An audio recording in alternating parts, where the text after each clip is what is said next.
Nashville, how are you? How I are see you, you. pal? I wasn't so lazy and I brought a guitar today. We could have jammed, you and I. Hey, we got a Stratocaster hanging from the sky. I know what is that? I don't know if there's enough strings on that thing. Someone screwed up a skid on a Strat. Yeah, look at that. That's What not a right. crime. My buddy lives in Nashville, Brooks Arthur.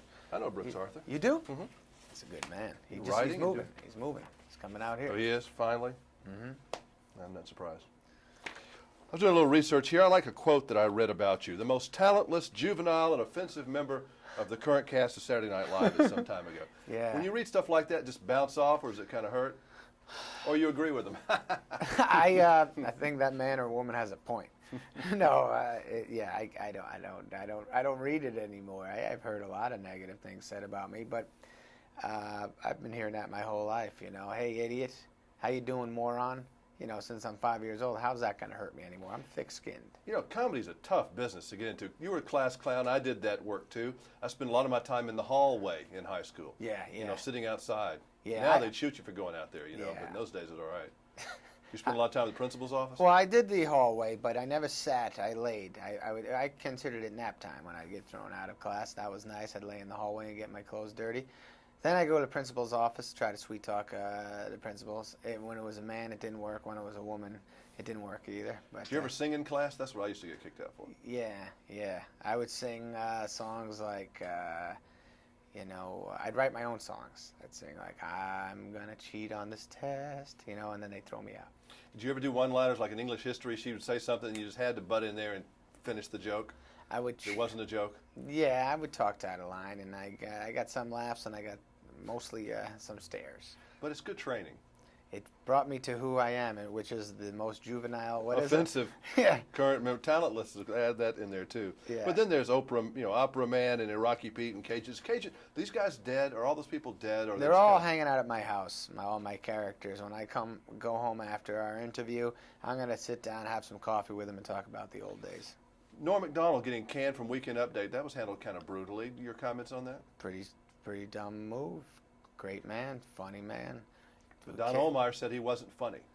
Well, I don't know Don Ohlmeyer. I don't know who he is. I don't know. He's the head of NBC Entertainment. So. That doesn't mean I know Norm Macdonald, and I watched the show, and I saw how hard he killed every week, and he's a solid, funny man. It made no sense, but it is reality, and it happened, and Norm's cool with it. And Colin, who's going to do the show now, he's an amazing comedian also. He was one of my gurus. Got me. He paved the way for me. So both guys are great guys, but the way they handled it was not cool. You know, Saturday Night Live is funny again. Not because you're not there, but I mean it's because it's had some. I think it goes it's like less this juvenile and talentless. Less juvenile and talentless. Yeah. But this thing did say that you were the only thing at the time that was holding Saturday Night Live up for a couple of years. Is that right? Yeah. So they That's were kind not of true either.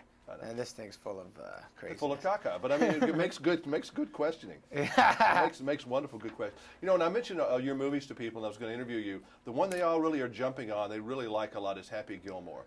Would you say that's been your most successful work? Oh, I guess it's been the made the most money for the people who put it, financed it. But yeah, you know, I get different people like different stuff. I've done The Wedding Singer. We're trying to please, not let anybody down. This movie is your romantic side. Has that been lying dormant? It's been there. It's been hanging out.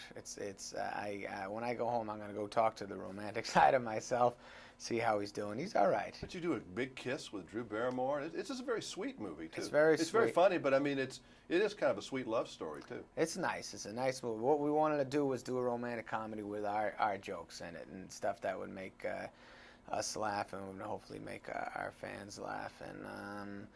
And that's what I think we accomplished. Well, I think you did too. Do you still like singing? I know you get to do some wonderful singing in this movie.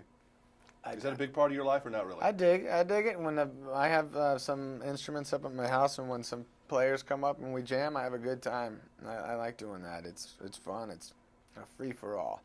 You know, you get to do whatever you want when you're jamming with a band, and when you're doing a movie and you're singing someone else's tune.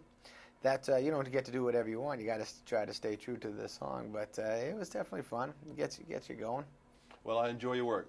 Thanks. Even Mr. though Carter. you have been alleged of being talentless, juvenile, and offensive member. That's all right with me. Nice. Thanks, I like man. people like that myself. Thank you. All right, I see. Nice seeing you too. I love.